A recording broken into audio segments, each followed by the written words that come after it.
Saviez-vous qu'on peut facilement comprendre son sol? Eh oui, il suffit de se retrouver en petits groupes et puis on décortique le problème. C'est parti!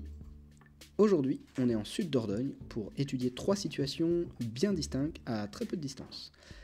Le premier profil était fait sur une prairie peu poussante ou pâturée des chevaux.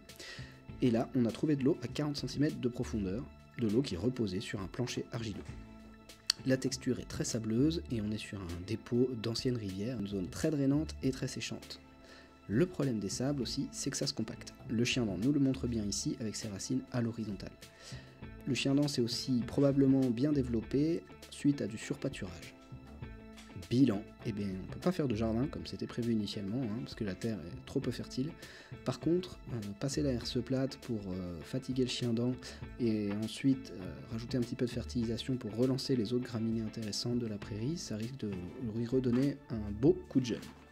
Sur le deuxième profil, on est dans un contexte où le maïs semé n'a pas du tout germé et la prairie est pas très bien développée, on voit que c'est bien compact en surface.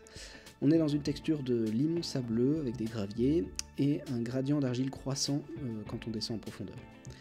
La micro et la macro porosité est très bonne de 30 à 50 cm, par contre on remarque un tassement notable à 30 cm, ce qui correspond à la zone de passage de l'outil en conditions humides probablement.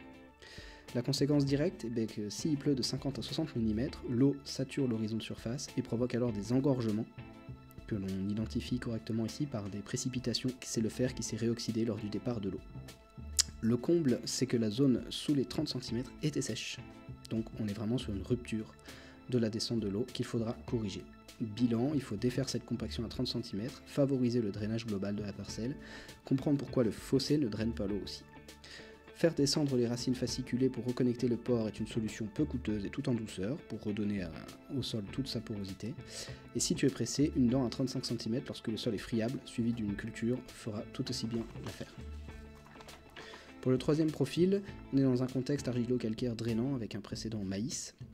Le profil est bien homogène, on notera quand même 2 zones légèrement fermées, liées au travail du sol, en conditions un peu grasses toujours. Globalement, cependant, la porosité est bien maintenue, mais le chemin des racines, on le voit, il a été perturbé. Et ce qui, en cas de sécheresse au printemps, aurait pu sérieusement endommager le maïs. Donc on a eu de la chance cette année. Bilan, le contexte est favorable et la structure va se refaire. C'est l'avantage des argilo-calcaires. Il y a beaucoup de petits cailloux qui assurent le drainage dans cette matrice argileuse, ce qui est intéressant.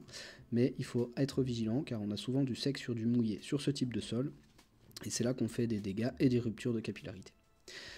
Merci pour votre attention et n'oubliez pas que tout seul, on ne déplace pas de montagne.